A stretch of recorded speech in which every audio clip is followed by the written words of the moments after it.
Hello and welcome to Digital Marketing Musings, hosted by Merkle. Each episode, we choose a different expert to share the latest and greatest in digital marketing trends. Today, we're interviewing Sergio Barrientos and Mike Liu about Metaverse and Web3.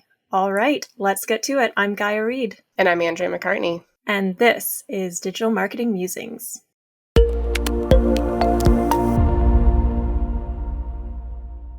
Welcome back to Digital Marketing Musings Season 2. Today, we're joined by Sergio and Mike to talk about the Metaverse and Web3. Sergio Barrientos is the SVP of Cultural Fluency at dentsu. So he sits at a fusion between multicultural marketing and applied insights for brand strategies and incorporating new trends into this world. Michael Liu is the head of innovation for dentsu, focused on many of the Carrot clients currently. His role is helping brands anticipate and plan for their future consumers, including topics around Metaverse and Web3. This episode continues our gaming series. Today we are touching on some topics that we've purposefully sectioned out of our initial gaming episodes, specifically around Web3 and the Metaverse. We have 2 episodes on this topic. The first from a few weeks ago touched on really what Metaverse and Web3 are. And then today's episode really focuses on what brands should be thinking about in this space. So starting off, could you all talk about how we are seeing advertisers or brands respond to Web3 and Metaverse in terms of how they could or already are getting involved in this new landscape? The way I like to see it is that because the Metaverse is the future state of the internet, all this, the customers their journeys are changing.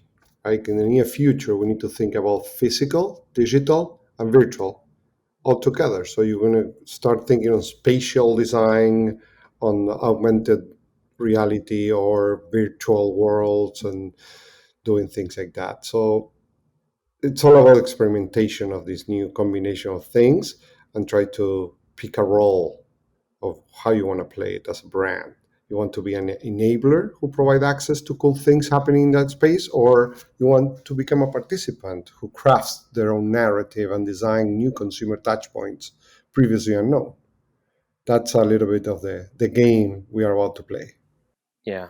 And if brands are looking at the metaverse as sort of like they would as experiential marketing, but just in a digital realm, like we've seen brands host concerts in the metaverse. I'd love to even just kind of broadly discuss the definition of metaverse again. I know that we've kind of touched upon it and we've always just kind of talked about it as virtual worlds. But, you know, as Sergio was talking about how VR goggles and having this deep immersion and even haptic gloves coming from Meta, at some point, you know, the metaverse to them is full immersion, full body presence, things like that, right? You put on the Oculus goggles they're developing haptic gloves that allow you to kind of interact within these spaces, and it's transporting you to a different place. We're very in talks with Niantic as well. And if you look at what they've done over the past couple of years, especially most recently of allowing Lightship, which is their platform and technology that allows them to create games like Pokemon Go. So Niantic is the creator of Pokemon Go. To them, a metaverse is a layer on top of our physical world. And so you look at it through a phone currently, but soon enough it'll be through a glasses, soon enough it'll be through a contact lens. And so for them, a metaverse is just augmenting the world that we live in.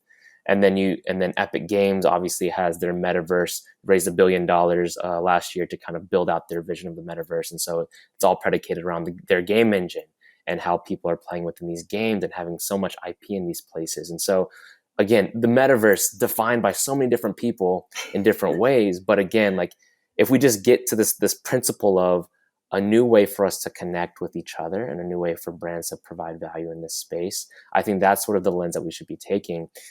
To some people, the metaverse is like the internet as we speak. It is a protocol that's open source, decentralized. Nobody owns the internet, right? It's a code that people can sort of enter in as they please. But people theorize that this is the metaverse, right? The internet is connecting us in our own different virtual worlds, and the protocol is the internet right now. And so no matter how you slice it, you know, and no matter how you want to talk about it, I think it's just an interesting way to think about how much we're spending in this virtual world and the digital space in general. This call itself is a prime example of that. So the metaverse could be the internet. It could be a virtual space that we have to use goggles to do, or glasses to augment our vision and layer on top of our real world, or a game engine itself. So when we talk about metaverse, it is this broad overarching view of all of these different types of places that could eventually interact, most likely not anytime soon, but eventually perhaps soon, in the future, I should say. And I think that was a concept until Zuckerberg renamed the company Meta, so that's why everybody's calling it Web3 now.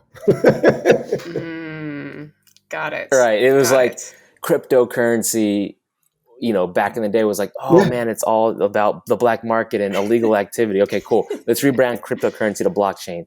Oh, yes. Blockchain is too confusing, too technical. Okay, cool. Let's talk about metaverse. All right, now Zuckerberg. Okay, now let's talk about Web3. So it's just everything is just kind of being rebranded, but it's okay, right? It's this wrapper that we need to put around a certain complex theme and this complex idea that allows us to talk about this in a critical way as a consumer, as well as brands and institutions. So this is actually bringing up an interesting idea around like perception and senses. Sergio, it sounds like you may have some thoughts when we're talking offline about this. Would you mind sharing? Yes, I think there are different levels of immersion, because this is an immersive world, but it depends on the interface you're using. If you're in a desktop or laptop, you're a phone, or you're in VR goggles, there are different levels of how involved your senses and your attention is. And the image and audio are the most common sensory interactions in these worlds, because they are watched through screens, basically. Even in a VR goggle, you're inside a screen. It's an immersive screen, but it's a screen at the end. But how about touch, taste, smell? Mm-hmm. And those are the hard ones due to the real body presence required. So I think that's the ones that are more interesting to see how it unfolds. There's no solutions yet, but there are a lot of experiments with devices and scent cartridges to reproduce certain smells, creating what is called olfactory virtual reality and things like that. That is fascinating how these brands are doing it. And then you have the uniforms and the gear to feel the haptics, to feel that sense of touch. And even, I don't know, Mike, you had an example of feeling pain. How was that one? Yeah. Oh no, it's just there's a Japanese company that just released a wristband that allows you. It does like little shock therapy on you, like a little, if you touch something. But they're messing around with certain ways of haptics or shocks that might be associated to like touching something or something pricking you or grabbing something. So it's just more of an experiment. And we've seen haptic vests before being released in the past couple of years of bringing more presence, as Sergio was saying. Like that's a big part of the future of interacting in these virtual worlds is how do you fully immerse yourself into it? And a lot of that's presence. And so having some sort of feedback to your body, if you're hugging someone, if you're getting hit in the game, or if you fall down, or feeling maybe it's like cooling sensation if you're in a cold area in a metaverse or in a game. So a lot of those technologies that we've seen in the past that kind of look like kitschy and very robotic are coming back into the fold, but like with more purpose of trying to attach our senses to presence inside these virtual worlds. Yeah, there was this example of a uniform combined with the lenses, and it had something with a scent cartridge in your nose, so you see a fire pit, and when you get closer, the uniform gets warmer, so you feel the warmth of the fire, and you start smelling, you listen to the cracking of the logs, and you can see the fire when you get closer. So that's a presence building that they're working on. I was just going to say, like, this seems like the perfect position for Yankee Candle to make some sort of like scent pod for you to experience everything as you're transitioning rooms or whatever. Yankee Candle, hit us up. And we'll tag them in this episode.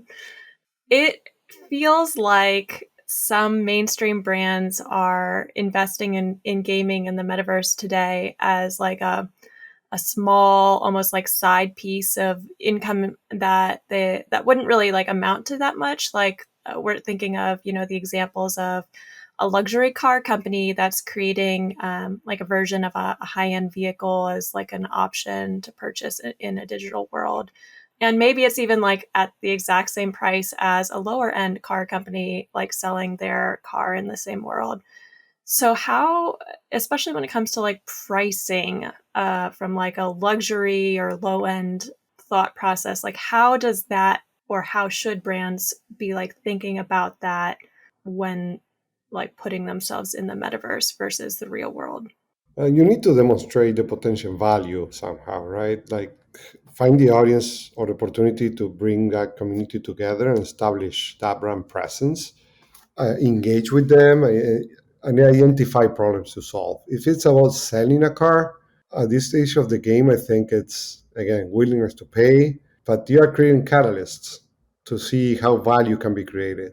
So maybe the car is a nice way to provide some utility. So maybe that car is interoperable with other platforms, and you, because you have that car, you got to go to 5 metaverses, and you start that evolution to interoperability. Or maybe that car has certain features that won't be possible without that car inside the virtual world you're in. For example, carrying other people, like it's an SUV that you can bring more avatars inside, and inside that car you can have some special experience that you can share with the friends that you have in the car. Pricing, that's another question. Yeah, I think pricing is a little sensitive here because we're at a stage where brands, especially if they move into the space this early on, if it's seen as a money grab to the community, it will be called out, right? And I think brands should be approaching this space with caution and respect to the community and understanding that, as Sergio was saying, like potential value is what this market has been kind of been driven on. And there's so many failed experiments, failed NFTs, failed metaverse projects off of potential value. And that's why it's getting such a bad rap, because there's so many projects that launch but don't seem to finish, or there's so many projects that have a roadmap, but that roadmap is never even, touched, right? So how does a brand, an established company, enter the space is to actually have value on day one. Don't tell me that in like 5 years you might be able to use this car into this game. Tell me today what it's doing. And it doesn't have to be in the virtual space. It can unlock something in the physical space, right? Like something that I buy in the virtual space could give me access to test drive this new car, before anybody even, like before the press even sees it, right? This virtual NFT of this can give me only a certain colorway of this car ever created, 1 out of 1,000, right? So like, show me the value today. Don't theorize on what the potential value will be, because then you will get called out, especially if you're charging a lot of money. A lot of brands are doing this for very small amounts, if not free. Again, trying to see how the community takes to it and tries to see what their role is in this space. It could be something like a digital asset for a metaverse. It could be an AR lens. It could be a wearable that you can put on as a filter and then be able to post on your social media. Whatever that is, you need to define that up front and not see this as a potential revenue opportunity right now. It could be later on, but you'll be called out if it's something that seems too ambitious and disrespectful to the community. I see this as a new toolbox to build relationships between brands and their clients. Because, as Mike was saying, let's unlock things in real life and vice versa.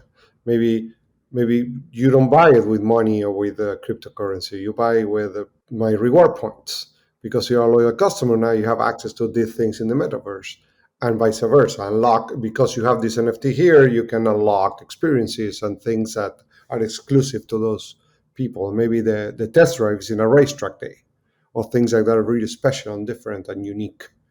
And that scarcity can play in both worlds.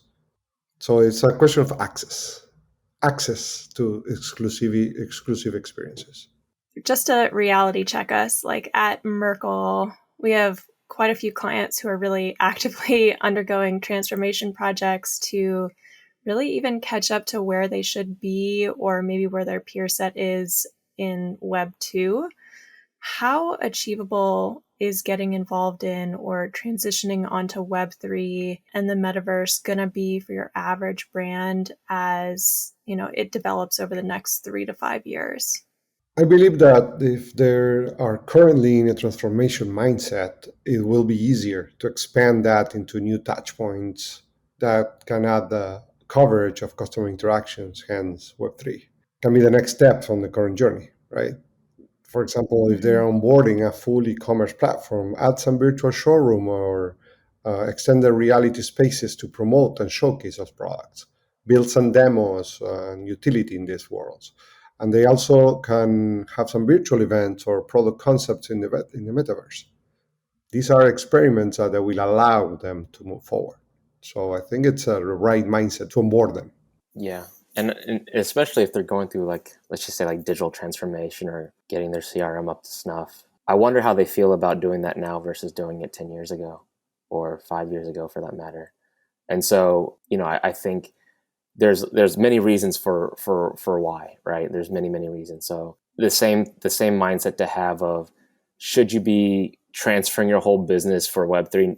Absolutely not at this stage. Like it's very risky if you want to take that on, but absolutely yes, you should be experimenting, and you should be at least setting a foundation and the process internally to be learning about this place. And whether it's learning by reading, but I think the best is learning by doing. So, do you have your domain set up? Do you have your trademarks filed? Do you have your wallet set up? Does anybody on the marketing team or the operational, legal, finance team actually have a crypto wallet set up to go through the space, or the process of like how to do it, and like what does a consumer interact with, and those steps along the way? I think that's more important right now than thinking about how do we transfer our business into Web3. I think as brand stewards on behalf of the clients, it's, it would be irresponsible to say, yes, drop everything and start coding in Solidity and like coding for blockchain right now. I think you should be doing that in little pockets, but, make sure that your business is still afloat and make sure you're still getting the basics down of Web 2.